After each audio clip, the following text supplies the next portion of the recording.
Today we're going to show you how to build a powerful laser cutter for a price that you can afford. Better stay tuned. This is your Geek Fix. Well, here's a video I never thought I'd make. I've often shied away from tools that I thought were outside the reach of my audience. And so for that reason, in the early days, I even stayed away from 3D printers. But the cost and quality of 3D printers has gotten to the point where most people either own or have access to them these days. And I think the laser cutters are pretty quickly getting to that same place. However, I've also said on this channel multiple times that I would probably never own a laser cutter, and that's because of the danger associated with them. Adam Savage has often said that anyone that has a laser cutter probably also has a fire story. And having many friends that have laser cutters, I've come to find that this is pretty true. Because after all, lasers are not only real, but they're also really dangerous. I stored it with the laser, the battery, and the housing in separate drawers in the house in case my kids found it. It's like a loaded gun. No? Right. If you shone it in a room and it bounced off anything and shone in your eye, you'd be blind. Now, this video doesn't mean that I found a safe laser, just a less complicated risk. But that's getting ahead of ourselves. Let's first talk about what makes a good laser cutter, and that really comes down to the individual person. What are you wanting to use it for? How much space do you have for it? And what's the amount of money that you're willing to spend? For me, I want a safe, powerful laser that's easy to store, portable, with the largest cutting area, able to cut the most materials at the lowest price, and DIY, something that's easy to build and upgrade. So let's start with the laser. Now there's many types of lasers out there, but they generally fall into three categories: CO2, fiber, and diode. While CO2 are often the most powerful and fastest lasers, they also tend to be the most expensive. CO2 lasers can cut wood and plastic, and can also cut and engrave many metals. The way a CO2 laser works is that it shoots a laser through a glass tube, and then directs that laser using multiple mirrors and a cutting head.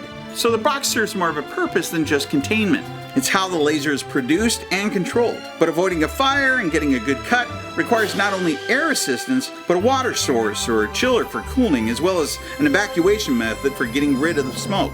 Most of the fire stories I know about had something to do with failure of the water cooler or the chiller or the evacuation system. Also keep in mind that the tube that these rely on are made of glass, and they do break. And most of the people that I know that have one have had to replace their tube at some point in time or another. So they are fragile and not exactly portable, and I should say they use a bit of property. So if you have limited space, they're not very economic. Fiber lasers are pretty awesome. Their biggest advantage is that they use a galvo head that can cut metal. Not just engrave untreated metal, but cut through all types of metal, including steel and copper to aluminum and plastics, but not wood. This is a major fire hazard when it comes to wood. So if you do get one of these, you'd still need a separate cutter for doing any of your wood products. They're also significantly expensive, the cheaper end being around $3,000. They also tend to be limited in the area that they can cut, and their design makes it hard to move the object around to get a bigger object. They also tend to be pretty large, hard to store, and way too heavy to carry around. And that brings us to diode lasers. The biggest benefit of a diode laser is that really technically it has no size limitations. The diode laser uses a gantry that can lay on top of whatever you're cutting and can be cut in sections that are divided up using some type of software. And because it's so light and portable, it can be easily moved and laid on top of a variety of objects. If you want to cut a 30 by 30 foot object, you can cut a 30 by 30 foot object. Now before last year, many of you might have laughed at the idea of trying to use a diode laser or even competing with some of these other types of lasers.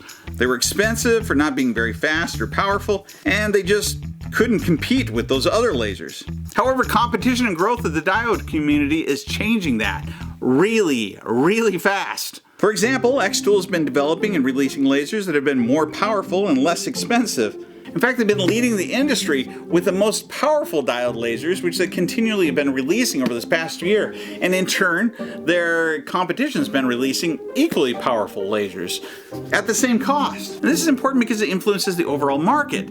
As their prices went down, so did everyone else's. Last year, xTool went from selling a 10-watt laser to this 20-watt laser, which can cut quickly through most all types of wood, plastics, and engraved treated metals.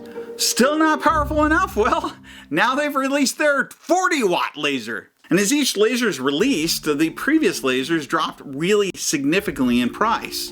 When I bought my 10-watt laser last year around November, in the time that it took for it to be shipped from Amazon, one state away from me, to getting to my house, Honey, also not a sponsor, let me know that the price dropped by $200. xTool also sells their diode lasers separately, which clearly identifies the exact power of the laser itself in watts. Be aware that a lot of laser companies out there actually use a little trick where they will identify the amount of power that the entire system uses to run, and not so much the power of the laser itself. So you could buy something that looks like it's 50 watts when yet the actual laser is only 5. If you're also wondering why these lasers seem to come in variations from 5 to then 10 to then 20 to 40 and so on, the reason is because it's doubling the number of lasers. So for example, most lasers are made up of multiple 5-watt lasers. So a 10-watt laser has 2 5-watt lasers in it. A 20-watt laser has the equivalent of 2 10-watt lasers, and so on. So the 40-watt laser would have about 8 lasers inside that are all being directed to a single point. Another great thing about diode lasers is that what you see is pretty much everything that there is. It's self-contained, and so that makes it easier to install and use and store. You may even notice that many 3D printers have compatibility with diode lasers, and you could be pretty creative on how you attach them. And that brings us to the focus of this video: what it takes to build a good and affordable laser cutting system. True, the most important part of this is a laser, but you're not going to be cutting this by hand, right? And that's where the gantry comes in. The gantry is the structure that allows us to move the laser in a 2-dimensional space of X and Y. However, there are cutters that also use a Z-axis, going up and down, much like your 3D printers. This allows you to cut uneven objects, but also requires a laser or some type of sensor to be able to detect exactly how far the laser is from the object. Now, it is possible to use a 3D printer as a form of pre-made gantry. If you go online, you'll find that there's plenty of instructions on how to convert any 3D printer to a laser cutter or maybe an engraver. Many 3D printers even have lasers dedicated to them. However, the wattage can be a bit low, usually between 3 and 5 watts. But if you're building from scratch, there are some basic parts that your gantry is going to need. There's usually 2 sets of rails for each direction that you're sliding along. The easiest and cheapest rails to access for construction are aluminum V-rails. These can be purchased in different numbers and widths online or at your local hardware store. If you use open rails, you'll also need end plates and cutoff switches to prevent it from sliding off the side. Next, you'll need belts to pull the arms to where they need to go, and a belt tensioner that keeps the movement accurate. Those belts are usually pulled using step motors, again similar to what you would see on your 3D printers, and that usually requires some type of control board. I've seen several people that have used things like Raspberry Pis to do this, but you can also buy pre-made ones pretty cheap. And finally, you'll need a power source that's suitable for your system and laser. Now, I know that some of you out there want to build something from scratch. You have the resources to do it, you've got the tools for it, and that's just what you want to do, and it doesn't matter what the cost is, and that's great. However, when I was looking for part costs and methods that wouldn't be too expensive or difficult for somebody that didn't have some prior experience, I found that a lot of the cheap pre-made gantries were just as inexpensive and yet just as good quality as building it from scratch. You could also just buy a really cheap laser cutter and then upgrade the laser. That's the great thing about these types of laser cutters, is that the laser itself, you can upgrade at any point in time. You could put on most any laser onto most any cheaper product. So you can easily start with something that's affordable and then just improve upon it over time. So it's still a project. If you're looking for a project, this is still kind of a long-term investment. Now, everything I've talked about so far is everything you need to just plain old cut. If you just want to cut, and we're not worried too much about the safety or the quality, this is it. That's all the more that you need. However, if you've ever looked at a laser cut object, you might have noticed scorching, that brown area that's around the cut edges. That shouldn't be there, really. If we only want a cut and not for it to look like we burned it, the biggest thing that we need is air. And so to do that, we use something like this. This is an air assist, and it even has these little feet on the bottom that are rubber and move pretty easily, so that there's no major vibration as it's sitting on the table. And what it does is it blows air in through this hose right here, straight to the tip of my laser and to the object that's right below it. This not only increases the quality of the cut, but can also allow me to speed up the rate at which I'm cutting. But what about the bottom? Isn't the same thing true? Shouldn't there be some air down there at the bottom? Now, no matter what, we do want a plate, one that keeps us from burning through our table. In this case, I'm actually using a plastic table. It wouldn't be so great for a laser to hit that. So what we're gonna do is we're gonna use one of these metal plates. They're fairly cheap. You can get them by themselves. You don't have to buy a specific brand. And above that, we're gonna create a space of air, typically using something called a honeycomb panel. So now we have air above and below, which decreases the chances of fire, increases our speed, and the quality that we cut at. Now, I'm cutting in my downstairs studio, which I don't recommend. I mean, it's not bad if you're going to be doing some basic things. But truth be told, it's better to do this in an open air environment and also have some way to get rid of that smoke and toxins. Yeah, it's toxic. Cutting woods, plastics, and other objects can create not just smoke, but noxious gases, which can not only be unpleasant to smell, but also dangerous to breathe. So enclosures can be used to trap that air, while vacuums and evacuation systems can be used to send it outside. Now, I do wear glasses, but this isn't the kind of eyewear that you want to have on when you're cutting with a laser. Lasers, as Chris was mentioning earlier, can go anywhere. They bounce off of things. They're dangerous to look at. Even just looking at them indirectly can still result in damage to your eye. In fact, blindness is the most common injury associated with laser cutting. Personally, I think it's better to step out of the room and monitor using a camera or some other device. So these are a lot of the things that you might need, or the things that can help to decrease risk and increase quality. But there's also other accessories that can help you to be able to do certain types of cuts or certain types of things. For example, because, of course, cups like this are, one, not flat, and two, they are uneven. The way that I can keep one edge completely flat is by using something like this. This is a tumbler, which is controlled by the actual cutter itself. They're a pretty common accessory that comes with the majority of these cutters, and I think it's also, of the accessories that are out there, one of the more common ones to purchase.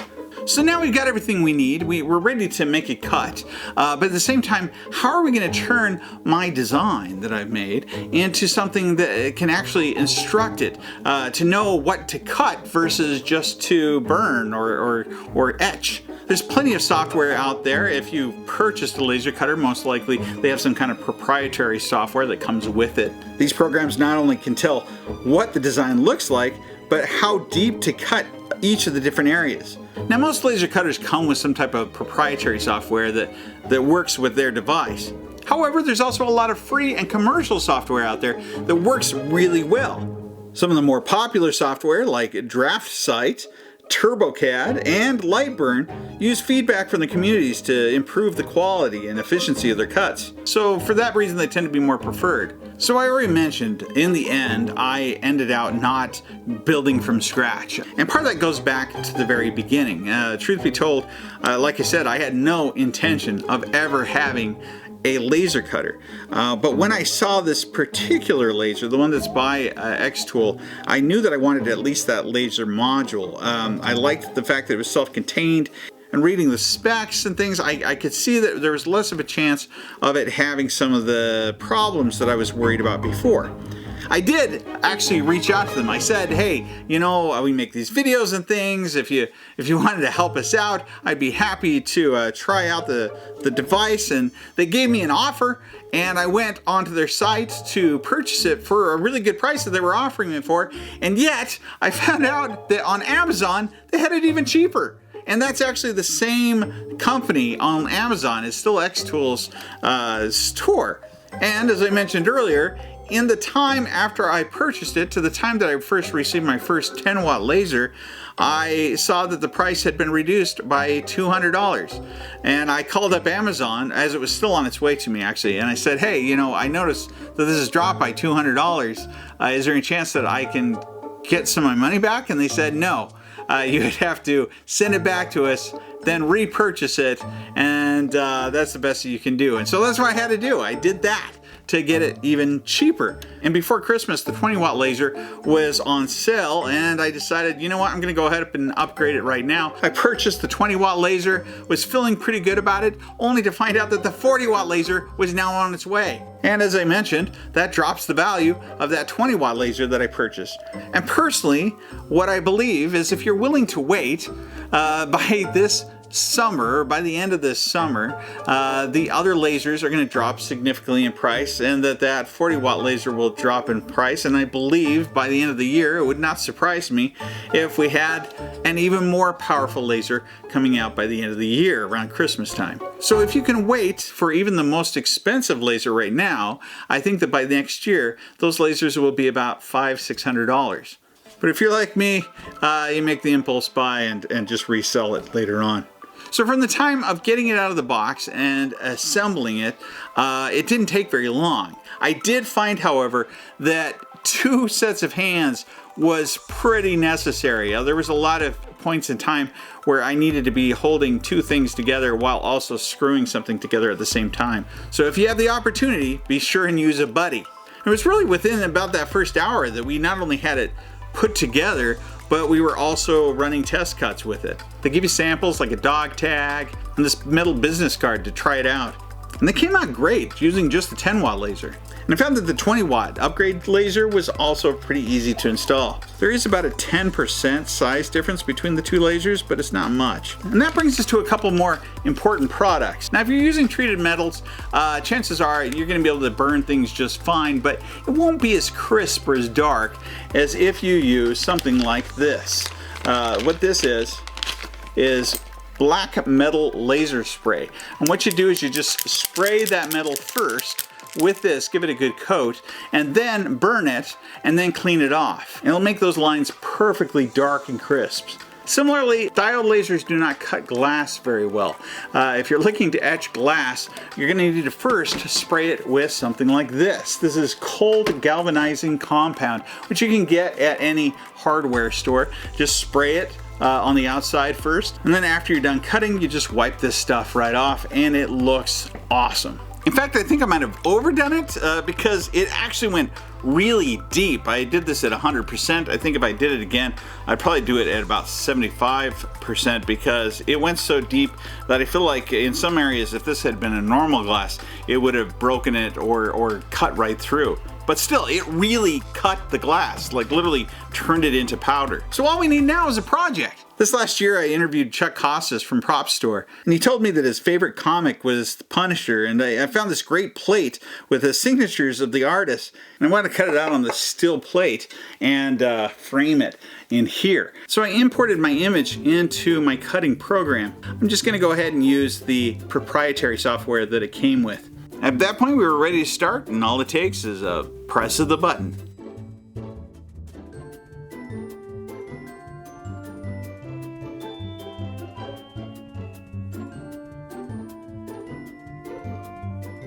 Now it looks like this is going pretty fast, but at the same time, this whole process took 8 hours. 8 hours total, because even though I had it set to 100%, I also had it set to the highest detail.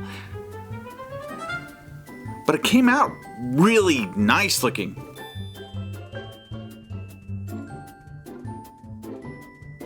I used a steel bit to try and drill holes to mount this, but it still took a while to drill all the way through.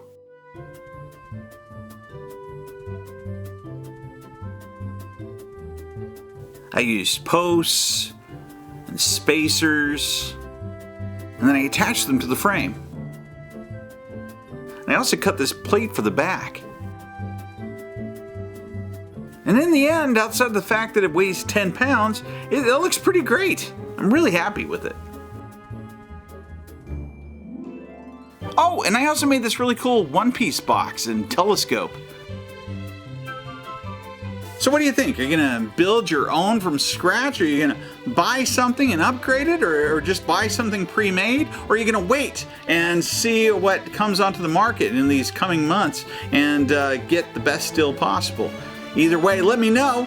Also check out the types of videos that we typically make. Be sure to subscribe and click that reminder bell so you know when new videos come out. And stay tuned for more from your Geek Fix.